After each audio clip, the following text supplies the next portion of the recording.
अस्सलाम वालेकुम, आप देख रहे हैं समा। मैं हूं फराज अहमद और मैं हूं किरण आफ्ताब। बुलेटिन में खुश आमदीद। सबसे पहले शामिल करते हैं वफाकी वजीर इत्तलात का अहम बयान। फवाद चौधरी कहते हैं नवाज शरीफ खुद नहीं आएंगे, हम उन्हें वतन वापस लेकर आएंगे। जी हाँ, बरतानिया के साथ 2 साल में काफी हद तक मामलात तय कर लिए हैं। उन्होंने अपोजिशन रहनुमाओं को दिहाड़ीदार करार दे दिया। बोले इनमें हुकूमत गिराने का दम ही नहीं।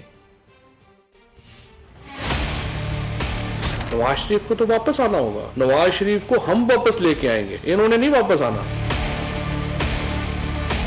2 साल लगा के हमने काफी हद तक बरतानिया के साथ मामला जो हैं वो हल कर लिए हैं। यार सादक ने कहा कि वापस आ गए। जाती उम्रा वालों को तो दिल ही बैठ गया कि यार सादक साहब क्या बात कर रहे हैं। हुकूमत जो है वो गिराना इनके दम की बात नहीं है। इसलिए लीडरशिप चाहिए होती है, इसके लिए कोई इमरान खान जैसा बंदा चाहिए होता है। 3 साल से तरीके देख गए हैं, अपने कारकुनों को कुछ चूरन भी तो बेचना होता है ना। तो बेचारे दिहाड़ीदार सियासतदान है, इनका कोई और काम नहीं है। अभी कह देंगे फलाने जो अपना इतने लोग जो हैं वो उन्होंने हमसे राब्ता कर लिया है। किसी को भी इसके ऊपर कोई सीरियस बात है।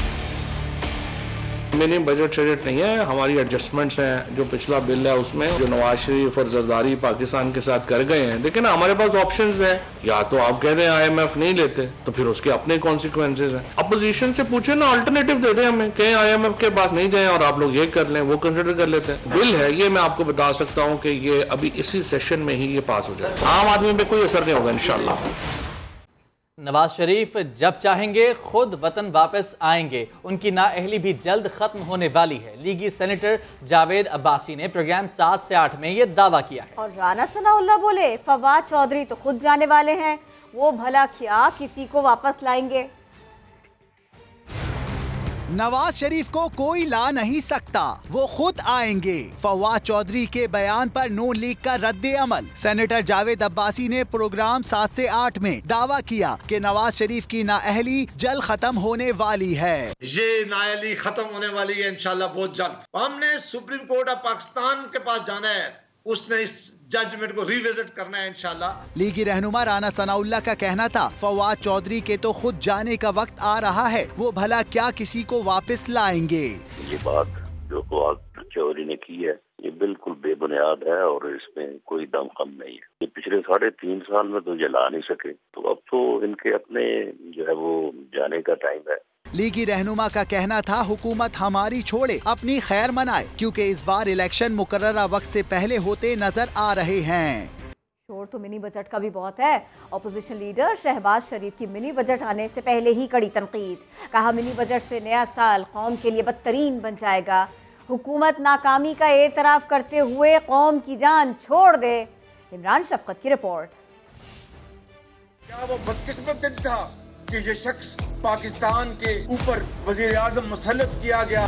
शहबाज शरीफ का मिनी बजट के खिलाफ सख्त बयान। हुकूमत को आड़े हाथों लिया और कहा मिनी बजट आने से नया साल कौम के लिए बदतरीन साल बन जाएगा। हुकूमत नाकामी का एतराफ करते हुए कौम की जान छोड़ दे। वक्त आ गया है कि इनका गरेबान हो और आपका और हमारा हाथ हो। उन्होंने अपने बयान में अशआर का सहारा भी लिया। कहा हुकूमत ऐसे इक़दाम कर रही है जिससे ऐसी सूरत हाल बनेगी कि हम तो डूबे हैं सनम, तुमको भी ले डूबेंगे। शहबाज शरीफ ने मिनी बजट को पार्लियामेंट की खुद मुख्तारी पर हमला करार देते हुए कहा अवाम की अक्सरियत हुकूमत से मुकम्मल बेजार और मायूस हो चुकी है। इमरान शफकत, समा, लाहौर। आगे बढ़ते हैं और बात करते हैं राना शमीम बयान हल्फी केस की, जिसमें अदालत ने तमाम मुल्ज़िमान पर फर्द जुर्म आयद करने का फैसला कर लिया है। 7 जनवरी को फर्द जुर्म आयद की जाएगी। साबिक चीफ जज के बयान हल्फी का लिफाफा भी खुल गया। चीफ जस्टिस अतर मिनल्ला ने रिमार्क्स दिए अपने जजेस पर एतबार न होता तो कार्रवाई शुरू ही ना करता।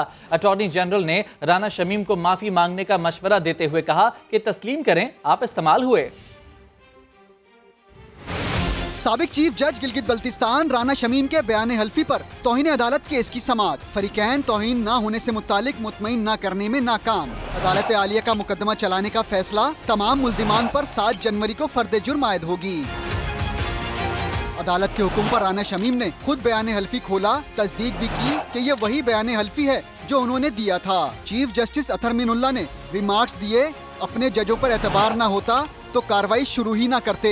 अटॉर्नी जनरल ने कहा राना शमीम मान ले कि वो इस्तेमाल हुए और माफी मांग लें तो फर्द जुर्म आयद ना करने की हिमायत करेंगे। जस्टिस अतहर मीनुल्लाह ने कहा, राना शमीम ने तहरीरी जवाब में सारा बोझ अंसार अब्बासी पर डाल दिया है। मौजूदा सूरत हाल में सहाफ़ी से सोर्स भी पूछा जा सकता है, लेकिन हम नहीं पूछेंगे।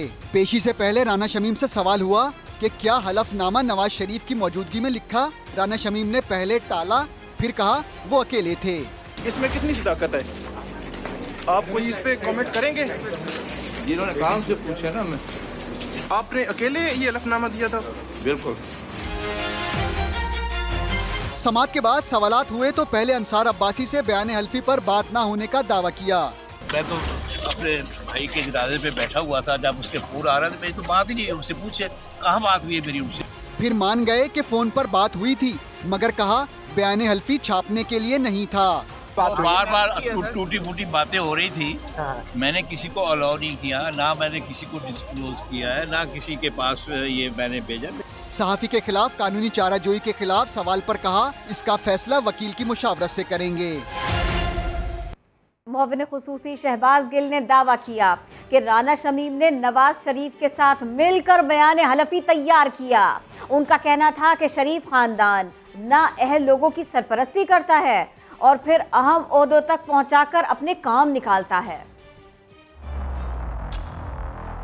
राना शमीम साहब ने नवाज शरीफ के ऑफिस के अंदर बैठकर उनके साथ मिलकर ये बयान हल्फी बनाया। ये वही राना शमीम हैं जिनके बारे में अब एक खत आ गया फॉर्मर चीफ जस्टिस जमाली साहब का, डॉक्यूमेंट्स को फोर्ज करके, जो बार काउंसिल के डॉक्यूमेंट्स से उनमें अपनी उम्र 1946 से बदल के 1950 करके जाली तरीके से इन्होंने जज बनने की हाई कोर्ट की कोशिश की और फिर उन्होंने एक रिपोर्ट लिखी पूरी की पूरी कि ये जज बनने के अहल नहीं है, इसलिए इनको वहां पर परमानेंट नहीं किया गया। ये लोग करते क्या हैं कि नालायक लोगों की पहले सरपरस्ती करते हैं, फिर उन्हें बड़े अहम ओहदों में, भले वो अदलिया हो, भले वो मीडिया हो, भले वो दूसरे गवर्नमेंट के इदारे हो, आला ओहदों पर उनकी जालसाजी के साथ तैनाती करवाते हैं। जब तैनाती हो जाती है फिर उनसे काम लेते हैं। और अभी आप देखेंगे बहुत जल्द आपके सामने और शवाहिद आएंगे कि जिस नोटरी पब्लिक के से उन्हें नोटराइज करवाए हैं उससे और कौन कौन से डॉक्यूमेंट नोटराइज हुए हैं। पहली कौमी सलामती पॉलिसी की मंजूरी पर मुशीर कौमी सलामती मोहिद यूसुफ की कौम को मुबारकबाद। प्रेस कॉन्फ्रेंस में बोले, सलामती पॉलिसी का मकसद आम आदमी को तहफ़्फ़ुज़ देना है। इसकी बुनियाद माशी तरक्की है जिस पर तमाम वजारतों, सिविल और मिलिट्री इदारों का इत्तफाक है। पाकिस्तान की पहली इस फर्स्ट एवर कौमी सलामती की पॉलिसी कॉम्प्रिहेंसिव नेशनल सिक्योरिटी की पाकिस्तान बात करेगा और सिक्योरिटी का मकसद पाकिस्तान के आम शहरी को तहफ़्फ़ुज़ पहुंचाना होगा। पॉलिसी में नेशनल सिक्योरिटी का कोर जो है वो इकोनॉमिक सिक्योरिटी हो। खारजा उमूर के हवाले से, एक्सटर्नल रिलेशंस के हवाले से अगर मैं एक लफ्ज़ में बयान करूं तो हमारा ऑब्जेक्टिव, हमारा एजेंडा है पीस, अमन की तलाश नेबरहुड में भी और बाकी ममालिक के साथ भी। हम एक इस्लामी रियासत है, हम एक इस्लामी रियासत का नज़रिया रखते हैं और उसके अंदर जो भी डाइवर्सिटी के पहलूज हैं उनको हम साथ लेके चलेंगे। जो डॉक्यूमेंट आज अप्रूव हुआ है इस पे तमाम इदारों का, सिविल, मिलिट्री, मिनिस्ट्रीज का कंसेंसस है। जो खुशाइन बात है वो ये है कि इस पॉलिसी की ओनर कह लें आप नेशनल सिक्योरिटी कमेटी। और DGISPR major general Babar Iftikhar ने नेशनल सिक्योरिटी पॉलिसी को कौमी सलामती मजबूत बनाने में अहम संग मील करार दिया। कहा, मुसल्लह अफवाज पॉलिसी के विजन के हुसूल में भरपूर किरदार अदा करेंगी। DGISPR ने ट्विटर पैगाम में कहा कि नेशनल सिक्योरिटी पॉलिसी का जामे फ्रेमवर्क मुख्तलिफ पहलुओं के दरमियान बाहमी रवाबित को तस्लीम करता है। NSP उभरते हुए चैलेंजेस से निमटने के लिए ज़रूरी है। मेजर जनरल बाबर इफ्तिखार कहते हैं, पाकिस्तान की अफवाज नेशनल सिक्योरिटी पॉलिसी के विजन के हुसूल में अपना भरपूर किरदार अदा करेंगी। MQM और ताजिरों ने सिंध का बल्दियाती कानून मुस्तरद कर दिया। खालिद मकबूल सिद्दीकी कहते हैं कि सूबाई वज़रा अवाम को गुमराह कर रहे हैं, पहले काले कानून को ख़त्म करें तब मुज़ाकरात शुरू होंगे। गुज़श्ता 10 साल से कह रहे हैं, हम मुतनब्बे कर रहे हैं कि अगर वोट फैसला नहीं करेगा फिर रोड फैसला करेगी। हम निकल रहे हैं रोड पर, आप हमारे साथ आए, आप निकले रोड पर, हम आपके साथ आए। एक इत्तेहाद, एक प्लेटफॉर्म मौजूद है, जो आना चाहे इसमें आ जाए, हम इसको खुशामदीद कहेंगे। आपने और हमने और सिंध की तमाम सियासी जमातों ने पाकिस्तान पीपुल्स पार्टी के इस एक्ट को मुस्तरद कर दिया है। पाकिस्तान पीपुल्स पार्टी के वुज़रा गुमराह कर रहे हैं कौम को, मीडिया पे आके कि मुज़ाकरात के लिए तैयार हैं। आपकी मौजूदगी में हम कह रहे हैं हम भी मुज़ाकरात के लिए तैयार हैं। पहले आप ये 2013 का बल्दियाती निज़ाम और 2021 का तरमीमी एक्ट वापस लें, जब गुफ्तगू शुरू होगी, जब मकालमा शुरू होगा, जब बातचीत।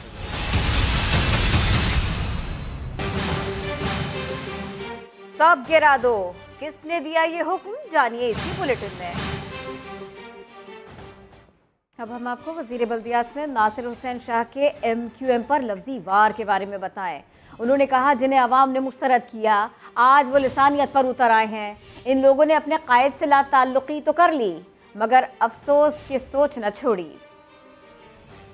जिनको लोगों ने मुस्तरद कर दिया है, अब वो खुद भी मुंतशिर हो गए हैं और अब ये इस तरह की चीज़ों को उभारते हैं जिसमें लिसानियत है, फिर कभी कोई जनूबी सूबे की बात करता है।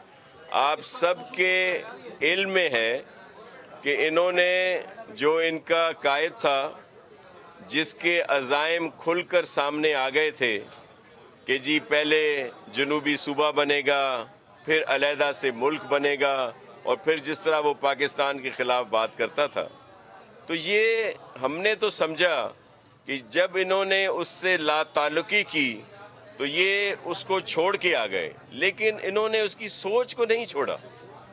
डिफेंस कॉम्प्लेक्स के लिए अलॉट एरिया से बाहर तामीरात के खिलाफ केस। इस्लामाबाद हाई कोर्ट ने सेक्रेटरी दिफा को आइंदा समाअत पर तलब कर लिया।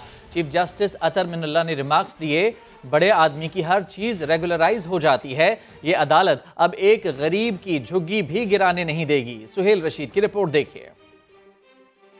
आप लॉ ऑफिसर होकर कानून के खिलाफ बोल रहे हैं, हर वक्त कानून तोड़ा गया, ये शहीदों की भी तौहीन है। चीफ जस्टिस अतर मिनुल्लाह डिफेंस कॉम्प्लेक्स के लिए अलॉट एरिया से बाहर तामीरात के खिलाफ केस की समाअत के दौरान एडिशनल अटॉर्नी जनरल पर बरस पड़े।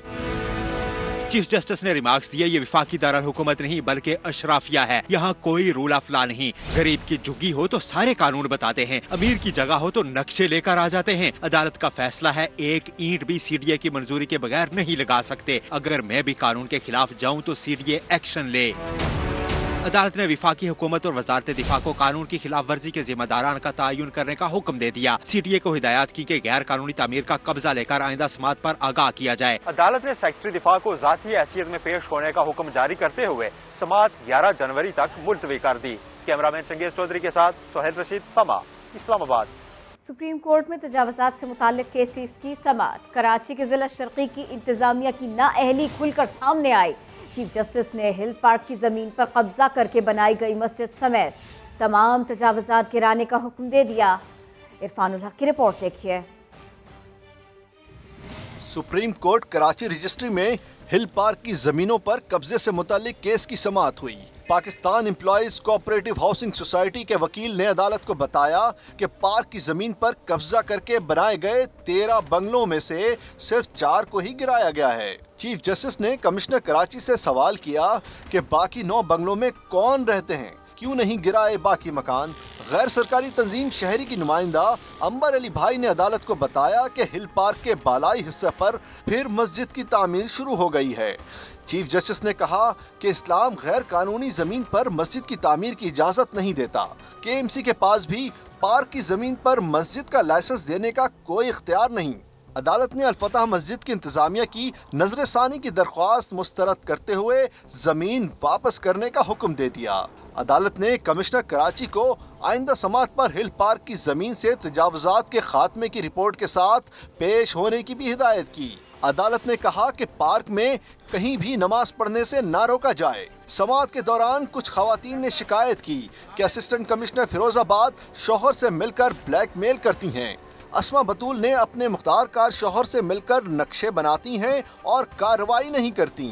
अस्मा बतूल ने तेज आवाज में बोलने की कोशिश की तो चीफ जस्टिस ने रोक दिया। चीफ जस्टिस गुलजार अहमद ने कहा कि इस तरह के काम मत करें, अब नौकरी से जाएंगी और फिर कभी जॉब भी नहीं मिलेगी। क्या हम बताएं कि पार्क कैसे बनाना है और कैसे बचाना है? समाअत के दौरान जस्टिस काजी मोहम्मद अमीन ने रिमार्क्स दिए कि कुछ लोग कहते हैं कि हम ऑब्जर्वेशन देते हैं। क्या सारा मुल्क अंधा हो चुका है जो नजर नहीं आ रहा कि ये लोग क्या कर रहे हैं? ये लोग हम पर मुसल्लत हैं और काम करने को तैयार नहीं। ये हमारे मुलाजिम हैं, हम इनके मुलाजिम नहीं, इनको काम करना होगा। अदालत ने अपने हुक्म में भी वाज़ेह किया कि हिल पार्क की हुदूद से दोनों मसाजिद, मज़ार और कब्रिस्तान भी खत्म करना होगा। कैमरामैन फरहान यूसुफ के साथ इरफानुल हक, समा, कराची। सुप्रीम कोर्ट ने तारिक रोड पर मदीना मस्जिद की जगह पार्क बहाल करने का हुक्म दे दिया। तारिक रोड की दुरुस्त हुदूद मालूम ना होने पर डीसी ईस्ट की सरजनिश कर दी। कहा, आप लोग दफ्तरों में बैठकर चाय पीने और गपशप लगाने आते हैं। चीफ जस्टिस ने रिमार्क्स दिए, क्या किया है इस शहर के साथ? ये शहर जर्मनी, जापान, पोलैंड की तरह दोबारा बनेगा। जलजला आएगा तो करोड़ों लोग मर जाएंगे, आप पर खून होगा लोगों का।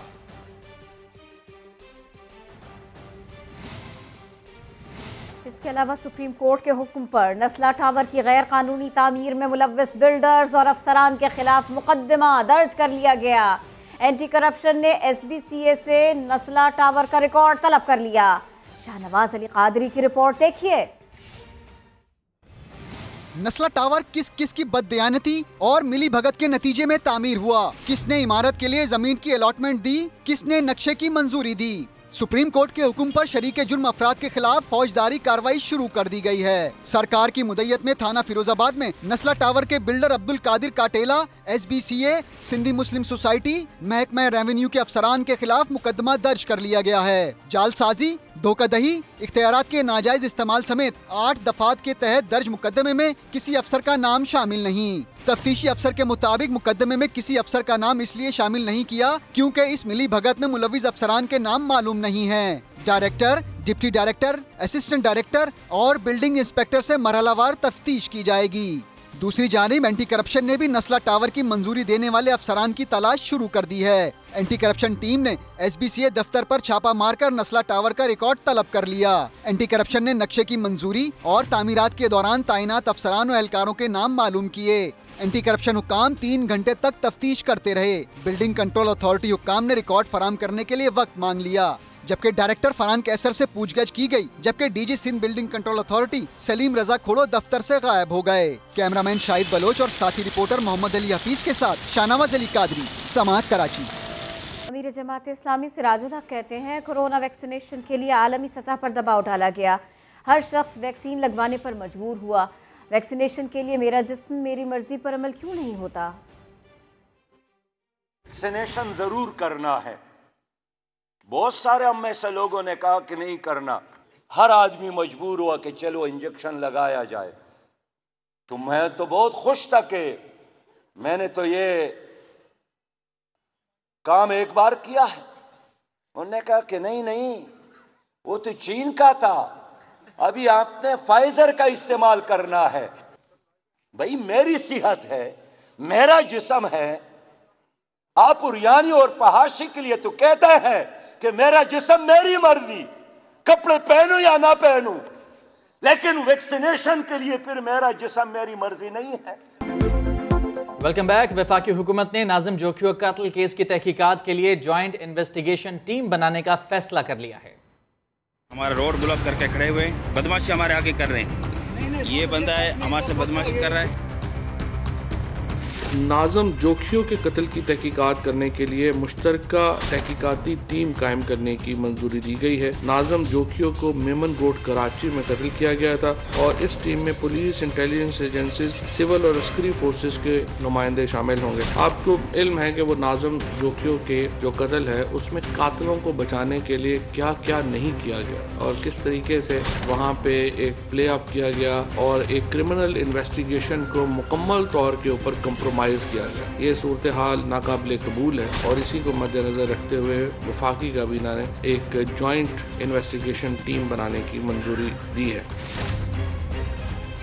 वफाकी हुकूमत ने JIT बनाने का ऐलान किया तो नाज़िम जोखियों के अहल खाना को इंसाफ मिलने की उम्मीद हुई, जबकि PP रहनुमा शर्मिला फारूकी ने इसे सूबाई उमूर में मुदाखलत करार दिया।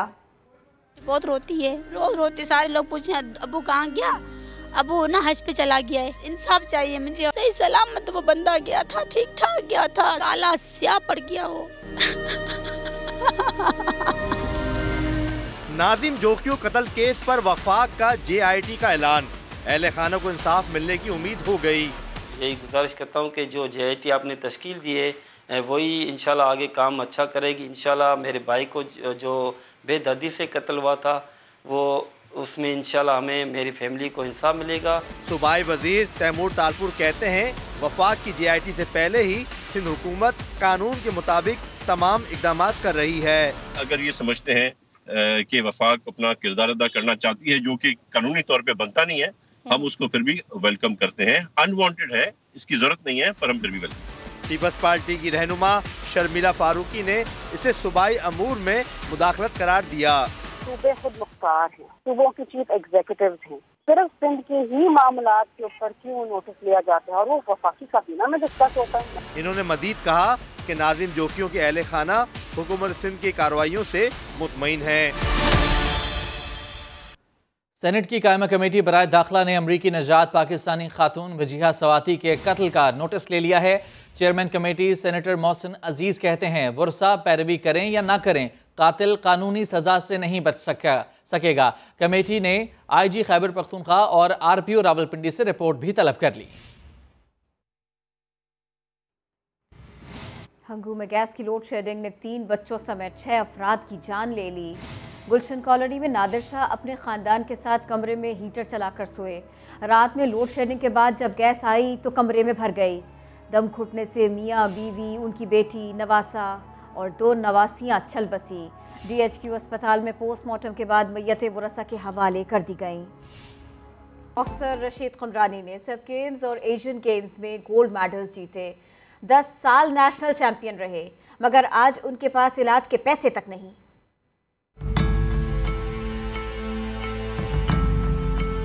रशीद कमरानी जो कि बॉक्सिंग की दुनिया में इन्होंने पाकिस्तान को बेतहाशा मेडल जिताए हैं। एक्सीडेंट हुआ है, बैंडेज की जगह इन्होंने टायर के ट्यूब बांधे हुए हैं।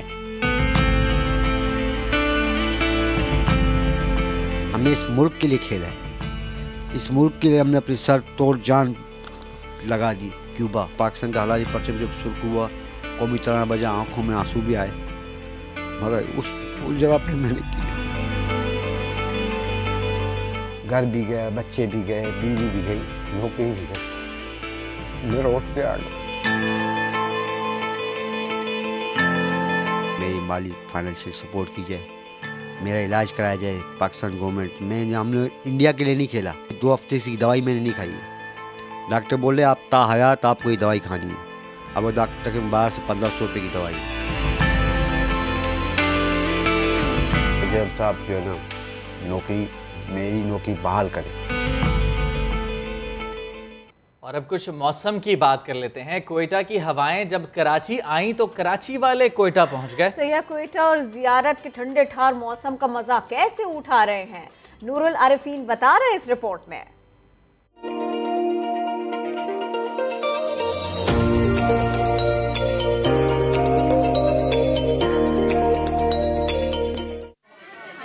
दिलफरेब वादिये जियारत की बर्फबारी और कोयटा की सर्दी से लुत्फअंदोज होने के लिए कराची से सयाहों की एक बड़ी तादाद इन खूबसूरत इलाकों में पहुंच गई। अभी हम जियारत से आ रहे हैं और हमने वहाँ पे स्नो देखी और 0 पॉइंट वहाँ का बहुत अच्छा है। हम वहाँ से आए, मतलब बहुत कोल्ड वेदर है। कोई बलूचिस्तान के मजेदार रवायती खानों से लुत्फअंदोज होता नजर आया तो कोई सर्दियों की सौगात और दीगर सामान खरीदने के लिए बाजार पहुँचा हुआ है। नमकीन गोश्त, सज्जी और जो चपली कबाब है जो यहाँ की स्पेशलिटी है, अभी वही खाने के लिए हम बैठे हुए यहाँ पर। बड़ों के साथ साथ बच्चे भी ठंडे ठंडे मौसम को एंजॉय करते दिखाई दिए। मैं कोयटा ना पहले आई हूँ, मुझे बहुत मजा आ रहा है यहाँ पे। सयाहों की आमद पर शहर के बाजारों में खूब रौनक लगी हुई है। दुकानदार और होटल मालकान भी खुश हैं। कैमरामैन शहजाद अनवर के साथ नूरुल आरिफीन, समा, कोयटा।